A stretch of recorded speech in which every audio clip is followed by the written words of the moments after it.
Manchester United 2, Manchester City 1. We have won the FA Cup here at Wembley. I tell you what, it is so true. We never die. Just when you think the chips are down, just when you think it can't get any worse, the manager might get sacked, the players aren't going to respond. What did we do? Put in a performance. Did we think we would? Some people didn't think we would. I wasn't sure. But we did not stop fighting. Every single player, to a man, to a T today, dug in, put their ego aside, forgot all of the shit that had happened previously during the season, forgot the 8th place, forgot the minus goal difference, and said, you know what? We're at Wembley against Manchester City. These fans have been with us the whole season. Let's actually back up our talk and give them something to be proud about. Let me go through the team from back to front. Andre Onana, best game in the Man United shirt as well. His distribution was excellent. He pulled off magnificent saves. He was what we wanted to see. Right back, I thought Aaron Wan-Bissaka was good. He had different types of things to talk about. He had Gvardiol, who was never going to beat him on the outside, but he had to think because Phil Foden's trying to come into that space. Kevin De Bruyne is kind of come into that space, but he held his own. Second half, he's got a completely different thing to do, and that's deal with Jeremy Doku. Yes, Doku scored towards the end, but mostly Aaron Wan-Bissaka said, right, now I'm in my bag. 1v1s, not a problem. Raphael Varane, the ghost, the wraith, the phantom. I don't want him to leave now. Give him a new fucking deal. Like, I don't care. Like, give him an extension. Like, bring the peas down. Bring the peas down. Yeah, he's not short of money, but he's still got it. And look, I know there's injuries and stuff, but he was absolutely magnificent. Martinez, he had to come off injured again, right? And I hope it's not too bad. It's probably good that it's the end of the season so that he can go and rest. Had Haaland in his pocket. Didn't have to win it all the time. Just little nudge in the lower back, make sure he can't turn, nipping in, wanting to pass between the lines. And this is what Erik ten Hag has been talking about, which is why he does deserve a lot of credit. And I hold my hands up as well. I've been quite frustrated. But he said, I don't have my players. I haven't been able to field the team that I want to see. And there's no shock that as soon as Varane and Martinez were straight back in there, they were colossal. High fives, beating the chest, fist pumps, the lot. They had it on all game. Diogo Dalot, I thought he was fantastic as well. Up and down, good in his duels, up against his compatriot in Bernardo Silva. He's a tricky customer. He's a world-class player, Bernardo Silva. Didn't see him all game. So that was another tick. Into midfield, Amrabat. Sofian Amrabat, bossman Amrabat, how you doing? That's the Amrabat I saw in World Cup where I said, get this Moroccan to Man United and sign him up. That's him. And you know what? Didn't pass the ball forward once. But guess what? Didn't need to pass the ball forward once. He understood his assignment. He was physical, he was honest, and he was determined. And that was another reason why it was right for him to play. I don't really know what happened with Casemiro, why he wasn't in the squad, if he picked up an injury, I'm not really sure. But he gave us security. Kobbie Mainoo. Listen, this guy just put Man United on his back at the age of 19 and said, don't worry, I am him. I'm not a fraud. I'm not someone who's just here for a quick time but not a long... No, I am him. And he was absolutely unbelievable. That finish that he did, so calm, so composed, was absolutely unbelievable. Some of the stuff on the ball, he wants to take the ball, he wants to get on a half turn, he wants to play people in, he wants to play the game in the right way. And in his breakout season, to do what he's done, and he is going to be on the plane on the way to Germany, and he probably should start, to be honest with you, in that England midfield. He can do it all. So he was absolutely fantastic. Come on. What are you saying? Big up. He was absolutely fantastic. And then to the captain, Bruno Fernandes. I think that's his best performance in the Man United shirt. In the first half, he was possessed. He was giving man the shake and bake, chipping it over, giving man the fizz. What do you want? Do you want it there? Do you want it there? Do you want me to hold it up?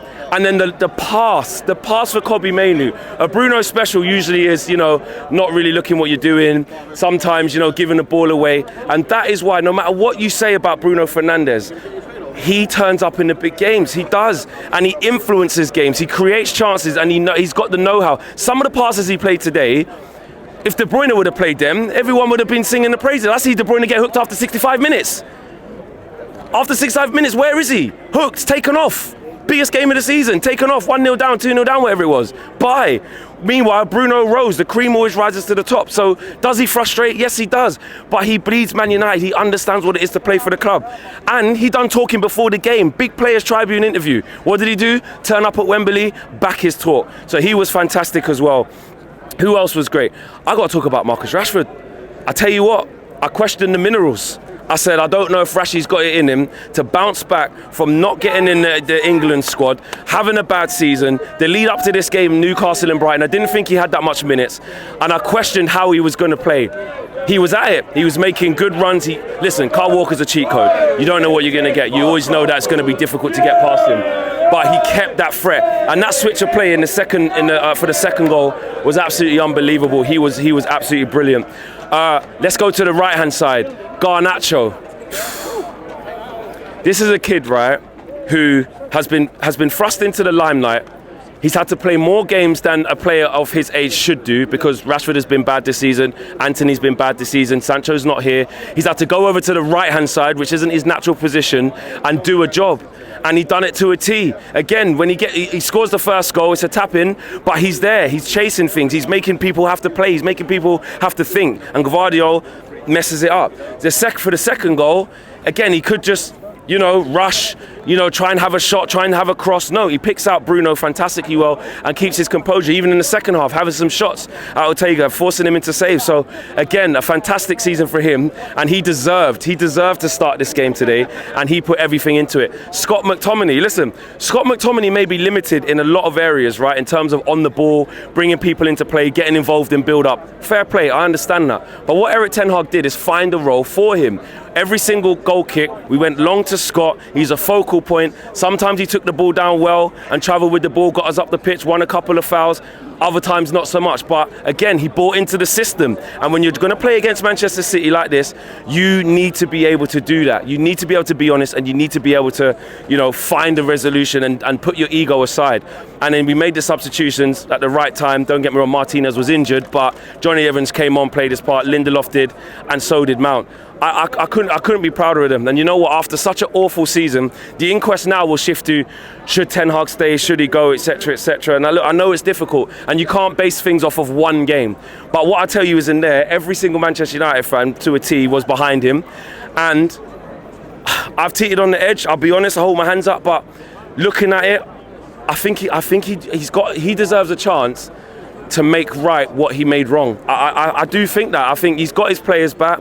There's fight there. He's got 2 trophies in 2 years, against Manchester City. It wasn't Man City depleted or Man City on the beach. This is primetime Man City. They're in their bag. They're in championship bags. They just won the league. You don't beat Man City easy. You don't fluke it. The players were there. And the game plan and the tactics from Ten Hag to actually adapt and become less stubborn. We've seen it, we saw it against Newcastle. We saw it against Brighton. Look at it. And he had a plan, he executed the plan, he played more midfielders than attackers and stifled Manchester City. He outdone Pep. He did. Man City didn't know what to do. So, look, it's one game, I get that. I'm not basing it off of one game, but overall, I think he deserves more time. I really, really do. And I just can't believe we won it. I will say this, Matisse, Chelsea, Conference League, hold that. You thought you could finish you thought you could finish 6th above us, sack your manager, yeah, and try and take back the briefcase of money, Matisse. I told you we are not alike, yeah? Hold that. You're probably on your way to Azerbaijan or Baku right now, booking tickets or whatever. Conference League, hold that. And look, all the rivals who thought, what's the point in Man United fans turning up to Wembley today to get licks off City? Hold that as well. You all thought we were going to lose. That's it. An amazing story for you. Go on. Right, my caretaker has worked at our school for 40 years. 40 years? And we got here today, we did write to these guys at Wembley and they gave us free tickets, and we're both United fans. And he was literally here, and he's amazing. Is he the caretaker? Yeah. For 40 years? Yeah. I'll tell you what, mate, that is commitment. At school? Yeah, at our school. And they gave you free tickets? Yeah, St Faith and St Martin's in Lincoln. Look at that, mate. See? Making dreams happen. Making dreams happen. That is what it's about for Man United fans. So listen, stand by them. Mr. Caretaker. Can you say that because I want to get free tickets as well, can you say that I was your apprentice? I help you out. You possibly could. And we'll email all the grounds together. You're young enough, to be fair. Nice one, guy. Take care. Safe travels. Guys, smash a like. We go again next season. Now I'm actually looking forward to tour. Now I can't wait to get to America. Get me there. Let's go. Peace.